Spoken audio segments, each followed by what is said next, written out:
Assalamualaikum warahmatullahi wabarakatuh. Saudaraku yang dirahmati Allah, pernahkah engkau merasa hidup ini begitu berat? Seakan setiap langkah penuh dengan beban yang menyesakkan dada. Kadang masalah datang bertubi-tubi tanpa jeda, dari keluarga, pekerjaan, ekonomi, bahkan hati yang terasa hampa. Dalam kondisi seperti itu, seringkali manusia merasa sendiri, merasa tidak ada tempat bersandar, lalu mencari pelarian kepada hal-hal yang justru menambah masalah baru.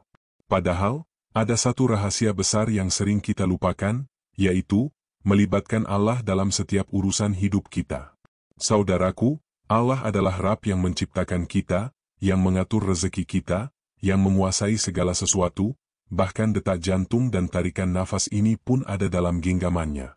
Namun, ironisnya, seringkali kita baru ingat kepadanya ketika sudah benar-benar terjepit, ketika semua pintu solusi dunia telah tertutup.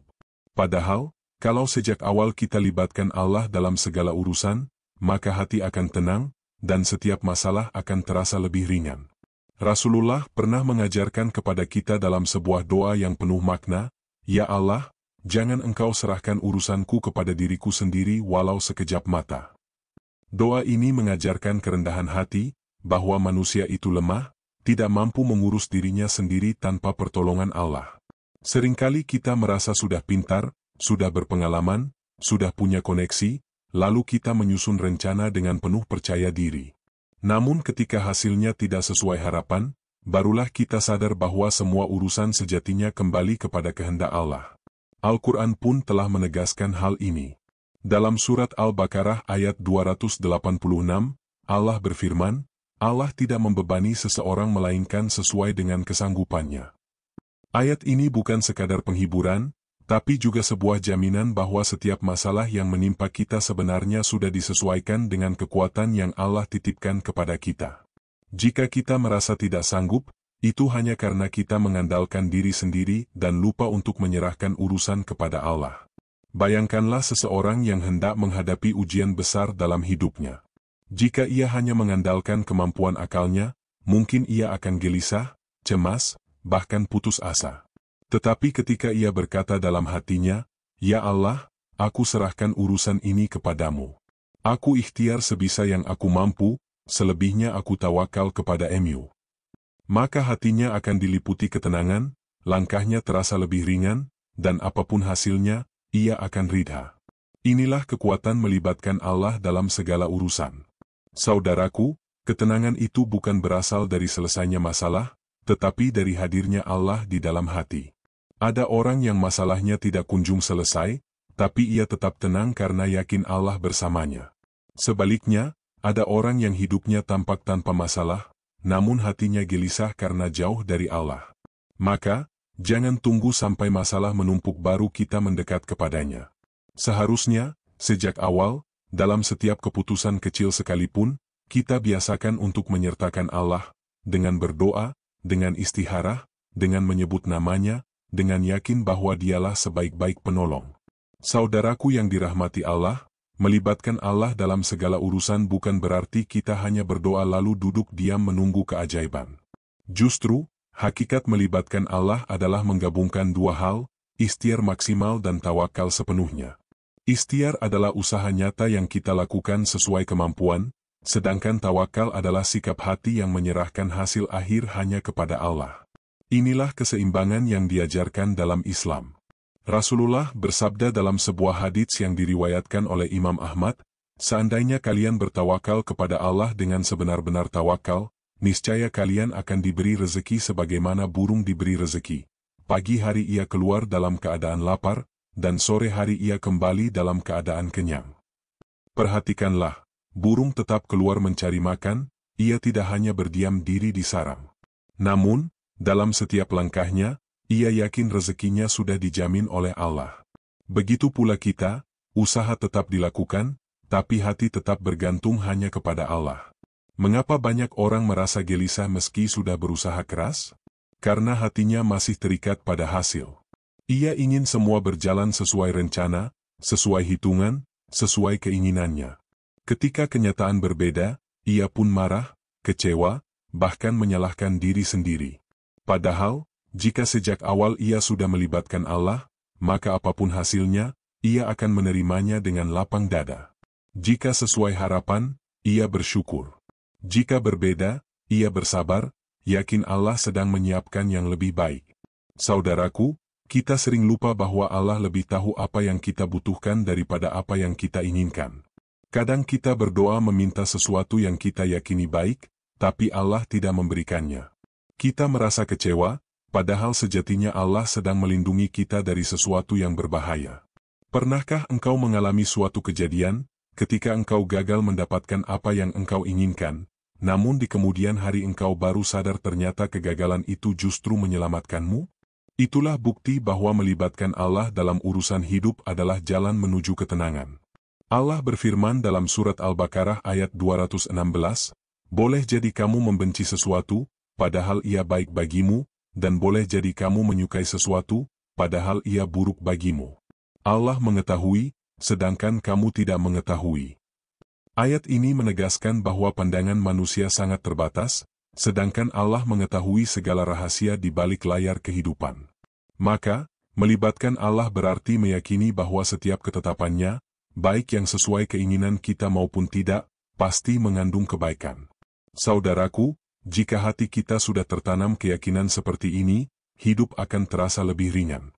Masalah sebesar apapun akan kita pandang sebagai ujian yang pasti ada hikmahnya. Kita tidak lagi sibuk menyalahkan keadaan, orang lain, atau diri sendiri, tetapi justru semakin dekat kepada Allah. Karena sejatinya, masalah bukan datang untuk menjatuhkan kita, tetapi untuk mengingatkan bahwa kita tidak bisa hidup tanpa Allah. Oleh karena itu, mari kita biasakan untuk menghadirkan Allah dalam setiap urusan, sekecil apapun. Mulai dari hal-hal sederhana, ketika hendak makan, berdoa, ketika hendak tidur, berdoa, ketika hendak bepergian, berdoa. Apalagi dalam urusan besar, memilih pekerjaan, memutuskan pernikahan, mendidik anak, mengatur rezeki, semuanya akan lebih tenang jika kita sandarkan kepada Allah. Saudaraku yang dirahmati Allah, setiap manusia membawa sebuah rahasia dalam dirinya. Rahasia itu lebih dalam daripada samudera, lebih luas daripada langit, dan lebih halus daripada bisikan angin. Rahasia itu adalah jiwa. Sebuah anugerah dari Allah yang selalu merindukan asalnya, yaitu kepada Sang Pencipta. Namun seringkali, jiwa ini terjebak dalam hiruk-pikuk dunia. Kita sibuk mengejar harta, sibuk memburu jabatan, sibuk mencari pengakuan manusia, hingga lupa bahwa jiwa kita tidak pernah kenyang dengan semua itu. Bukankah sering kita jumpai orang yang memiliki segalanya, rumah megah, kendaraan mewah, harta berlimpah, tetapi hatinya tetap gelisah, tidak tenang, bahkan merasa hampa? Itulah tanda bahwa ada yang hilang dari dalam dirinya, yaitu keterhubungan dengan Allah. Saudaraku, jiwa ini ibarat seorang perantau. Dunia hanyalah tempat singgah sementara, bukan rumah sejatinya. Jiwa kita diciptakan dari Allah dan hanya akan menemukan ketenangan ketika kembali kepada Allah. Allah berfirman dalam surat Ar-Ra'd ayat 28, "Ingatlah, hanya dengan mengingat Allah hati menjadi tenteram." Ayat ini adalah jawaban atas semua kegelisahan manusia. Bukan harta, bukan jabatan, bukan pujian yang bisa menenangkan jiwa, melainkan hanya zikir dan kesadaran bahwa Allah selalu bersama kita. Gelisahnya jiwa adalah panggilan halus dari fitrah.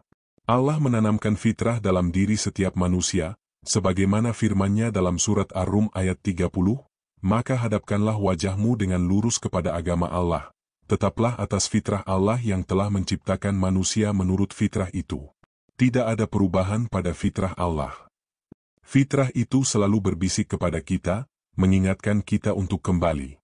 Maka ketika manusia jauh dari Allah, jiwa pun berteriak dalam bentuk kegelisahan, rasa kosong, rasa hampa, meski secara lahiriah terlihat serba cukup. Pernahkah engkau merasa, saudaraku, bahwa di tengah keramaian pun hatimu terasa sepi? Pernahkah engkau merasa semua pencapaian dunia tidak memberi makna yang dalam, seakan ada ruang kosong yang tidak bisa diisi oleh apapun? Itulah tanda bahwa jiwa sedang merindukan Allah. Ia sedang memanggil, meminta agar engkau kembali melibatkan Allah dalam setiap urusan. Saudaraku, jangan abaikan panggilan itu. Karena semakin lama jiwa ditinggalkan tanpa nutrisi ruhani, semakin keras pula kegelisahan yang akan kita rasakan. Jiwa yang kosong ibarat tubuh yang lapar. Ia butuh makanan, dan makanan jiwa bukanlah harta, bukan hiburan, bukan kemewahan, melainkan zikir, doa, dan kedekatan dengan Allah. Ketika engkau mulai kembali kepada Allah, engkau akan merasakan sesuatu yang tak bisa dijelaskan dengan kata-kata. Sebuah ketenangan yang lembut, sebuah keyakinan yang kokoh, sebuah cahaya yang menenangkan hati. Itulah ketenangan yang Allah janjikan kepada hamba-hambanya yang mau melibatkannya dalam setiap langkah. Saudaraku yang dirahmati Allah, ada saatnya manusia menyadari bahwa dunia ini tidak mampu lagi memberikan ketenangan. Sebesar apapun pencapaian, sebanyak apapun harta, setinggi apapun jabatan, tetap saja hati terasa kosong. Dunia hanya bisa menghibur sesaat, tetapi tidak pernah bisa menenangkan jiwa untuk selamanya. Betapa banyak orang yang tampak bahagia di luar, tetapi menangis dalam sepi. Ada yang tertawa di hadapan orang lain, tetapi hatinya penuh luka. Ada yang sukses dalam karir, namun gagal merasakan kedamaian dalam rumah tangganya. Semua itu adalah tanda bahwa dunia tidak diciptakan untuk menjadi sumber kebahagiaan sejati. Dunia hanyalah jalan, bukan tujuan.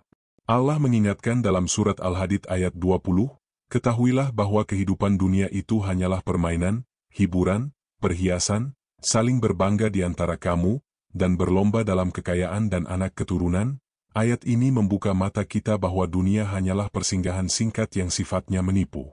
Jika kita hanya bergantung pada dunia, maka kita akan terus haus, terus gelisah, dan tidak pernah puas. Saudaraku, kegelisahan itu sebenarnya sebuah isyarat.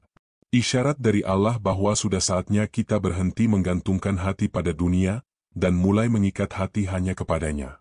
Dunia memang perlu dicari, tapi bukan untuk ditaruh dalam hati. Dunia adalah alat, bukan tujuan. Jika dunia dikejar tanpa Allah, ia akan menjadi racun yang menyesakkan dada. Namun jika dunia dikejar dengan melibatkan Allah, ia akan menjadi berkah yang menenangkan jiwa. Renungkanlah, berapa banyak orang yang merasa lelah karena mengejar sesuatu yang tak kunjung ia dapatkan. Ia berjuang mati-matian, tapi tetap merasa kurang. Bahkan ketika sudah mendapatkan apa yang ia inginkan, justru muncul ketakutan kehilangan. Inilah ciri khas dunia, ia tidak pernah memberi ketenangan, hanya memberi janji-janji semu. Rasulullah bersabda dalam sebuah hadits, sekiranya anak Adam memiliki satu lembah emas, pasti ia akan menginginkan lembah emas yang kedua. Dan tidak ada yang dapat memenuhi perut anak Adam selain tanah, kematian. Dan Allah menerima taubat orang yang bertaubat. Hadis riwayat Bukhari dan Muslim. Hadits ini mengajarkan bahwa manusia tidak akan pernah puas dengan dunia. Maka, jika ingin hati tenang, jangan serahkan hatimu kepada dunia. Serahkanlah kepada Allah. Libatkan Allah dalam setiap langkah, setiap pilihan, setiap urusan kecil maupun besar. Dengan begitu, dunia tidak lagi menjadi beban, melainkan sarana untuk mendekat kepada Allah.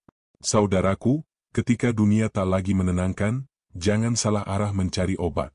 Jangan larikan diri pada hiburan yang melalaikan, jangan menenggelamkan diri dalam kesibukan tanpa arah. Justru kembalilah kepada Allah. Hadapkan hati kepadanya, bisikkan doa dalam kesunyian, dan sebutlah namanya dengan penuh cinta. Maka, Allah akan menurunkan ketenangan yang tidak bisa diberikan oleh apapun di dunia ini. Saudaraku yang dirahmati Allah, makrifat jiwa mengajarkan bahwa perjalanan menuju Allah bukan dimulai dari luar, melainkan dari dalam. Banyak manusia mengira bahwa kedekatan dengan Allah hanya diukur dari tampilan lahiriah, pakaian, gelar, kedudukan, atau amal yang terlihat oleh orang lain. Padahal, semua itu hanyalah kulit. Hakikatnya ada pada hati, pada kesadaran terdalam, pada jiwa yang terus merindukan Allah. Kesadaran ini sering lahir dari kegelisahan. Seseorang mulai bertanya pada dirinya, mengapa aku merasa kosong meski salatku lengkap? Mengapa aku masih gelisah meski doa selalu kupanjatkan? Mengapa hidup terasa kering meski aku tampak rajin beribadah? Pertanyaan-pertanyaan itu adalah tanda bahwa jiwanya mulai terbangun, bahwa ia tidak lagi puas dengan ibadah yang sekadar gerakan, atau doa yang sekadar kata-kata. Saudaraku, doa bukan hanya untaian kalimat yang kita hafal. Doa adalah bisikan jiwa yang lahir dari kesadaran terdalam bahwa kita ini lemah, butuh, dan tak berdaya tanpa Allah. Salat bukan sekadar rukuk dan sujud, melainkan pertemuan sakral antara hamba dan Tuhannya. Jika hati tidak hadir, jika jiwa tidak menyatu, maka salat hanya menjadi gerakan tubuh tanpa ruh, dan doa hanya menjadi suara tanpa makna. Disinilah pentingnya menghidupkan kesadaran spiritual. Allah tidak hanya ingin bibir kita menyebut namanya, tetapi juga hati kita larut dalam ingatan kepadanya. Allah tidak hanya ingin tubuh kita berdiri dan bersujud, tetapi juga jiwa kita tunduk sepenuhnya kepadanya. Rasulullah pernah bersabda, "Sesungguhnya Allah tidak melihat rupa kalian dan harta kalian, tetapi Allah melihat hati dan amal kalian." Hadis riwayat Muslim. Makrifat bermula dari kesadaran. Kesadaran bahwa Allah selalu dekat, lebih dekat dari urat leher kita sendiri. Kesadaran bahwa setiap tarikan nafas adalah anugerah, setiap detak jantung adalah karunia, dan setiap langkah hidup ada dalam genggamannya. Ketika kesadaran ini hidup, ibadah tidak lagi terasa kering. Doa tidak lagi hanya formalitas, tetapi menjadi percakapan penuh cinta antara hamba dengan Rabb-Nya. Saudaraku, perjalanan menuju Allah bukanlah perjalanan yang ditempuh dengan kaki, melainkan dengan hati. Kaki bisa melangkah jauh, tapi jika hati tertutup, ia tidak akan sampai kemana-mana. Sebaliknya, hati yang terjaga bisa sampai kepada Allah meski tubuhnya lemah, meski langkahnya terbatas. Karena Allah menilai bukan sejauh mana kita bergerak secara lahiriah, melainkan sejauh mana hati kita hadir bersamanya. Inilah awal perjalanan makrifat. Kesadaran untuk kembali menghadirkan hati dalam setiap ibadah, dalam setiap doa, dalam setiap detik kehidupan. Jangan biarkan ibadah kita hanya menjadi rutinitas tanpa rasa. Jangan biarkan doa kita hanya menjadi kebiasaan tanpa jiwa. Hiduplah dengan kesadaran bahwa Allah selalu bersama kita, mendengar bisikan hati kita, dan melihat setiap langkah kita. Saudaraku yang dirahmati Allah, lihatlah bagaimana jiwa manusia meronta ketika jauh dari Allah. Ia menjadi resah, gelisah, bahkan kehilangan arah. Semua kenikmatan dunia terasa hambar, semua kesenangan hanya sementara, dan hati tetap tidak menemukan ketenangan. Seakan-akan jiwa itu sedang kehausan, merindukan air yang menyejukkan, namun yang kita berikan hanya fatamorgana. Itulah yang terjadi ketika kita jauh dari zikir, jauh dari mengingat Allah. Rasulullah memberikan teladan indah tentang bagaimana seharusnya jiwa mendapatkan ketenangan. Beliau pernah berdoa, "Ya Allah, jadikanlah penyejuk hatiku ada dalam salat." Perhatikanlah, Rasulullah tidak meminta penyejuk hati dari dunia, harta, atau kedudukan. Beliau justru menemukan kesejukan dalam salat, yaitu dalam momen ketika jiwa benar-benar menyatu dengan Allah. Saudaraku, salat itu ibarat oase bagi jiwa.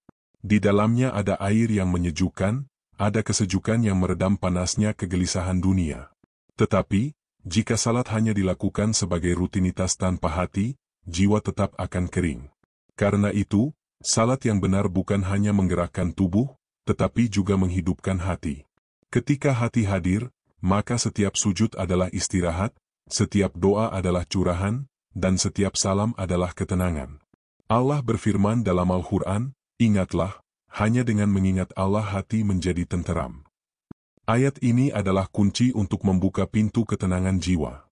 Zikir bukan hanya sekadar mengulang-ulang lafaz, tetapi menghadirkan Allah dalam kesadaran.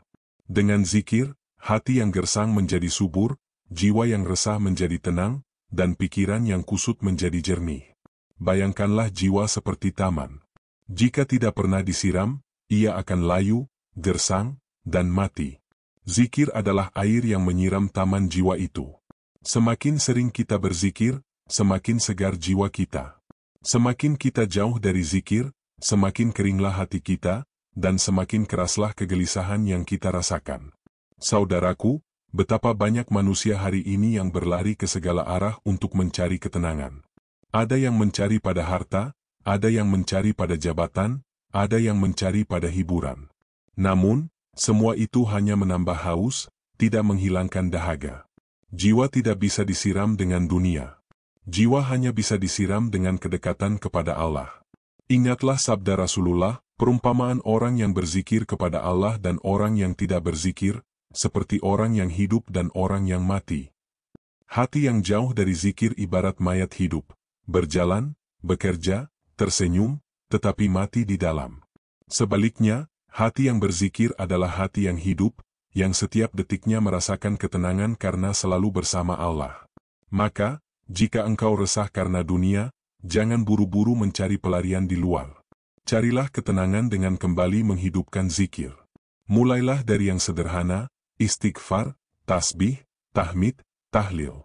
Lalu panjangkan dengan doa, dengan salat yang khusyuk, dengan zikir dalam hati setiap saat. Niscaya, jiwa yang gersang akan menemukan airnya, dan keresahan dunia akan berubah menjadi ketenangan yang lembut. Saudaraku yang dirahmati Allah, hati manusia ibarat sebuah cermin.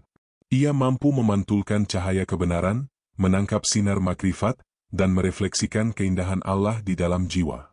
Namun, seperti halnya cermin duniawi, hati pun dapat ternoda, berdebu, bahkan berkarat bila dibiarkan tanpa penjagaan. Noda itu bisa berupa dosa-dosa kecil yang dianggap sepele, prasangka buruk, cinta dunia yang berlebihan, hingga kelalaian dalam mengingat Allah. Ketika cermin hati tertutup kotoran, cahaya Allah sulit menembusnya, dan jiwa pun terasa gersang.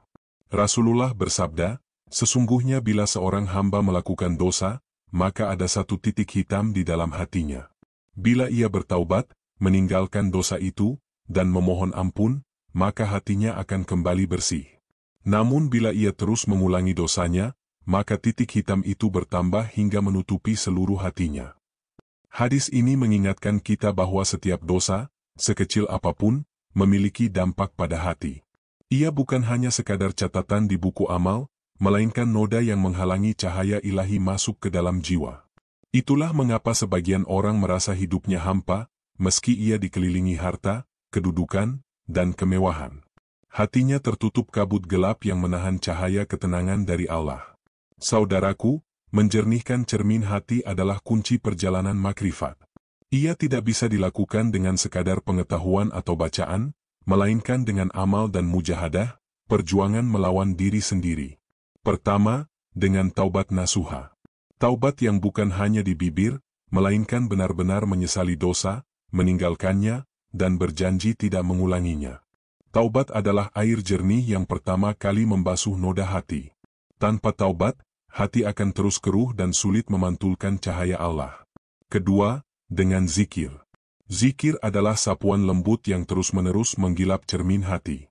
Ketika lidah berucap subhanallah, alhamdulillah, la ilaha illallah, Allahu Akbar, sesungguhnya jiwa sedang dibersihkan dari debu kelalaian. Allah berfirman, ingatlah, hanya dengan mengingat Allah hati menjadi tenang. Quran Surat Ar-Ra'd 28. Tenang bukan berarti tanpa masalah, tetapi hati tetap jernih meski dunia penuh gelombang. Ketiga, dengan muhasabah, merenungi diri setiap hari. Seorang ulama berkata, hati yang tidak dihisap setiap hari, akan tertutup debu setiap hari. Dengan muhasabah, kita menyadari kesalahan-kesalahan kecil sebelum menumpuk menjadi karat yang menutup hati. Inilah cara kita menjaga kejernihan cermin, agar cahaya makrifatullah tetap memancar. Saudaraku, bila hati sudah jernih, ia akan memantulkan wajah Allah dalam setiap kejadian hidup.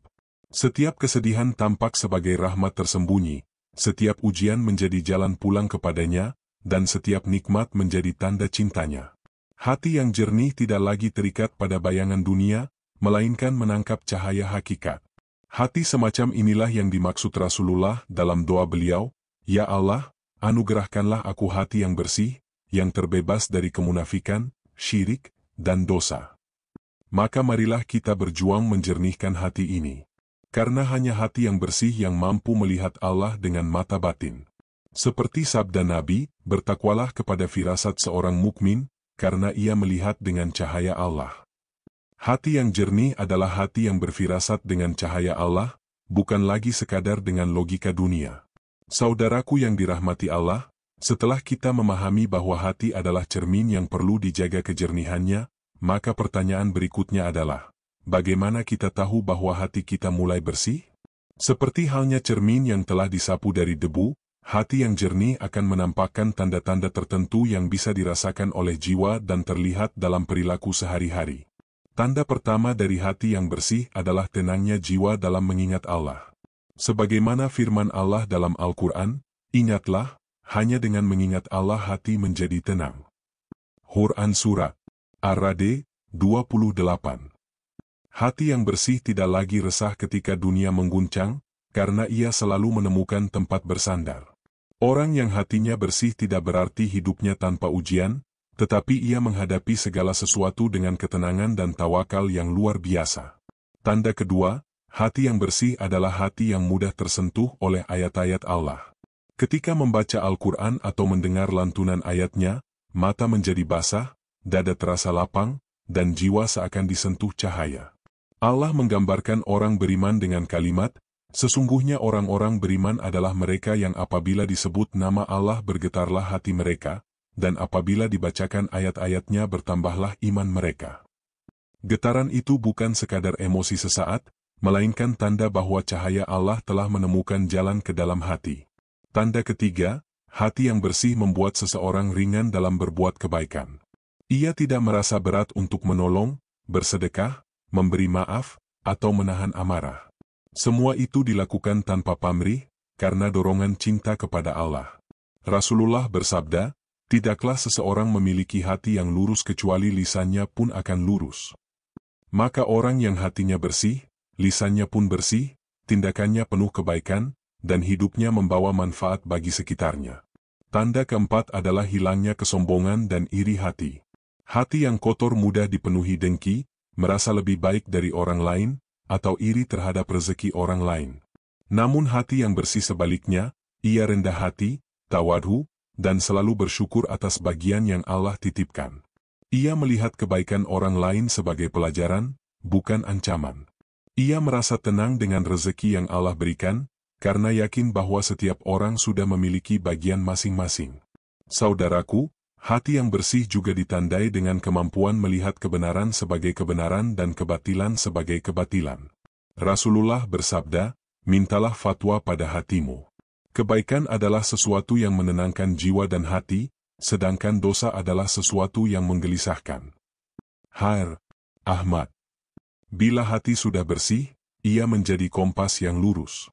Ia akan resah jika berada di jalan yang salah, dan tenteram bila berada di jalan Allah.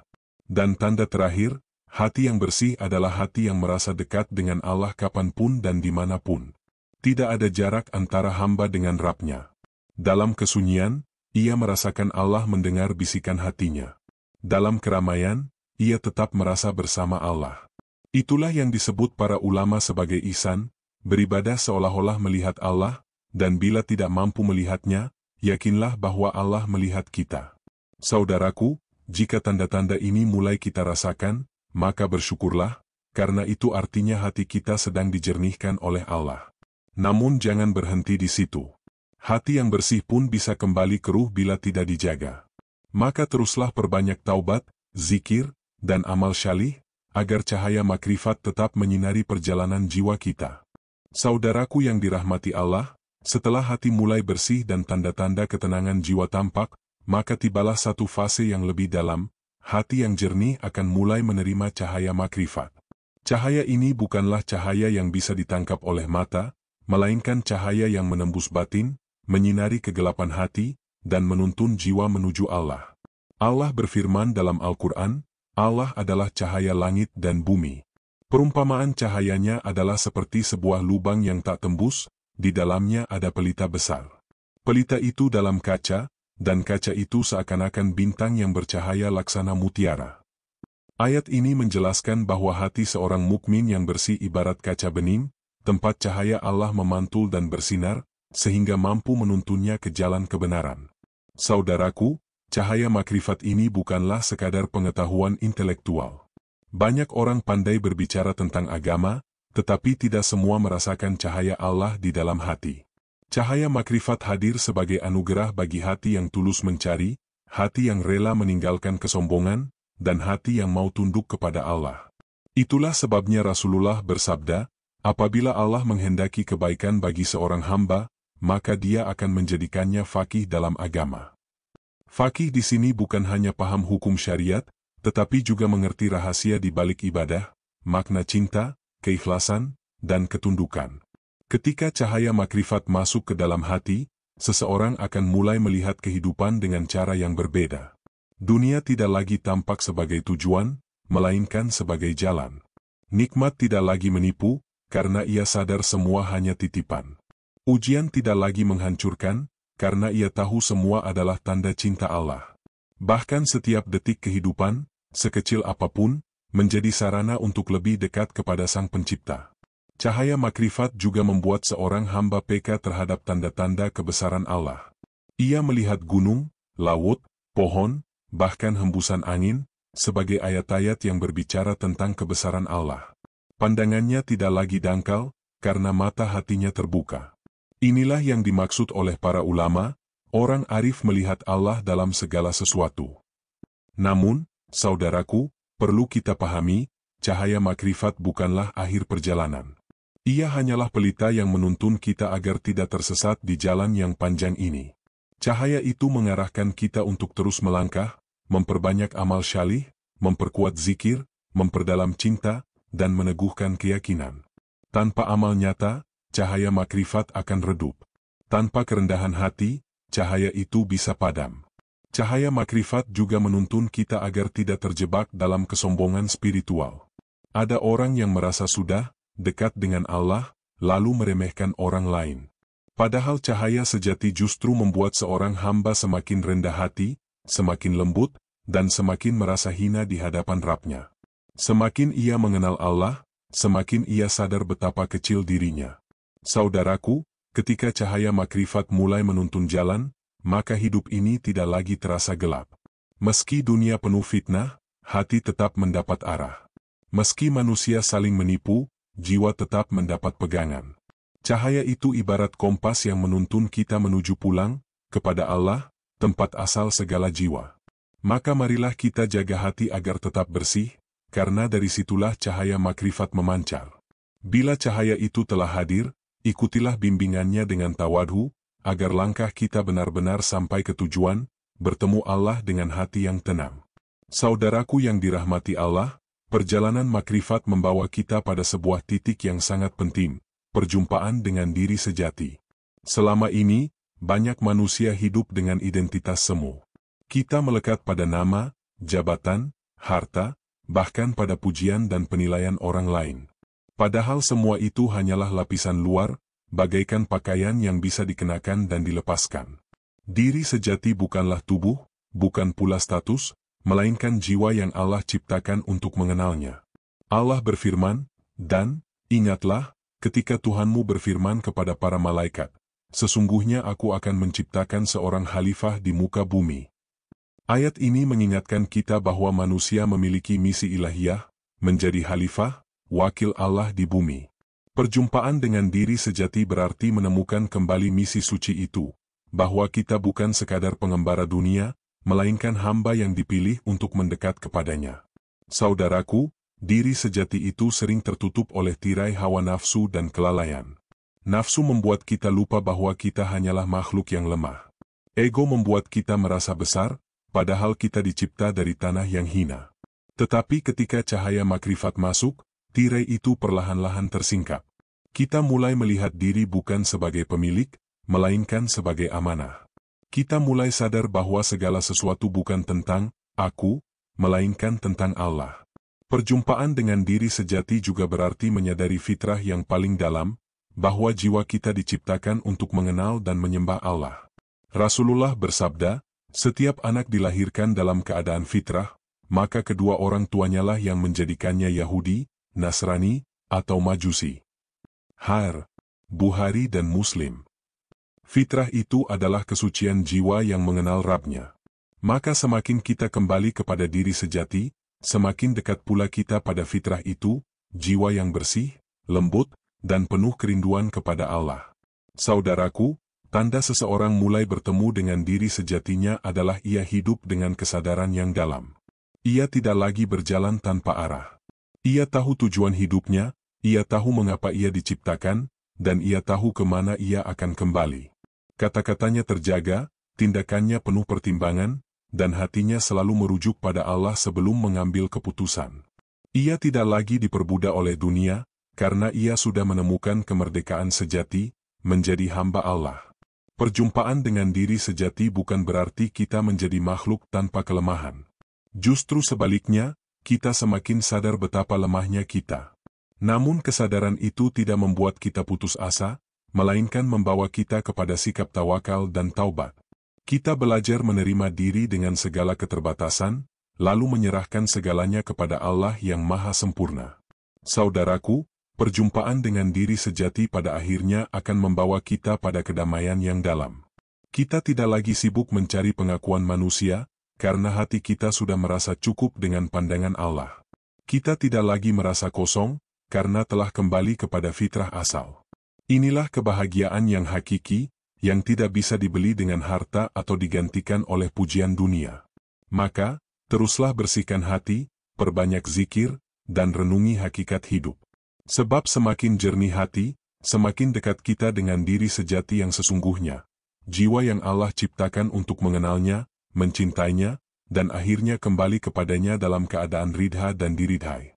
Saudaraku yang dirahmati Allah, perjalanan makrifat jiwa pada akhirnya bermuara pada satu tujuan, kembali kepada Allah dengan jiwa yang tenang. Semua jalan yang kita tempuh, membersihkan hati, menemukan cahaya makrifat, hingga berjumpa dengan diri sejati, adalah persiapan untuk pulang. Karena sesungguhnya hidup ini hanyalah persinggahan, sementara rumah sejati kita adalah perjumpaan dengan Rabb semesta alam. Allah telah menjelaskan tujuan agung ini dalam firman-Nya yang indah, "Hai jiwa yang tenang, kembalilah kepada Tuhanmu dengan hati yang ridha lagi diridhai. Maka masuklah ke dalam golongan hamba-hambaku, dan masuklah ke dalam surgaku." Ayat ini adalah panggilan mesra bagi mereka yang telah membersihkan jiwanya dan hidup dalam kesadaran makrifat. Inilah penghargaan tertinggi, Allah sendiri yang memanggil hambanya untuk kembali. Saudaraku, jiwa yang tenang bukan berarti hidup tanpa ujian. Justru jiwa itu pernah melewati gelombang kesulitan, pernah jatuh dalam dosa, lalu bangkit dengan taubat. Namun setiap kali ia goyah, ia kembali bersandar kepada Allah. Jiwa yang tenang adalah jiwa yang telah belajar berserah diri sepenuhnya. Ia tidak lagi menuntut dunia, tidak lagi gelisah oleh masa depan, karena ia tahu bahwa Allah telah menulis takdir dengan penuh hikmah. Tanda jiwa yang tenang adalah keteguhan dalam menghadapi cobaan. Ketika ditimpa musibah, ia tidak menyalahkan takdir, melainkan berkata, "Inna lillahi wa inna ilaihi raji'un." Ia melihat kehilangan bukan sebagai akhir, melainkan sebagai jalan kembali. Tanda lainnya adalah ketulusan dalam ibadah. Salat bukan lagi rutinitas, melainkan pertemuan dengan kekasih sejati. Zikir bukan lagi sekadar ucapan, melainkan makanan jiwa. Saudaraku, jiwa yang tenang juga berarti jiwa yang ridha terhadap ketentuan Allah. Ia tidak iri pada rezeki orang lain, karena ia yakin setiap manusia sudah ditetapkan bagiannya. Ia tidak sombong dengan apa yang dimiliki, karena ia sadar semua hanyalah titipan. Ridha membuat hidupnya lapang, meski harta sedikit. Ridha membuat jiwanya damai, meski dunia bergejolak.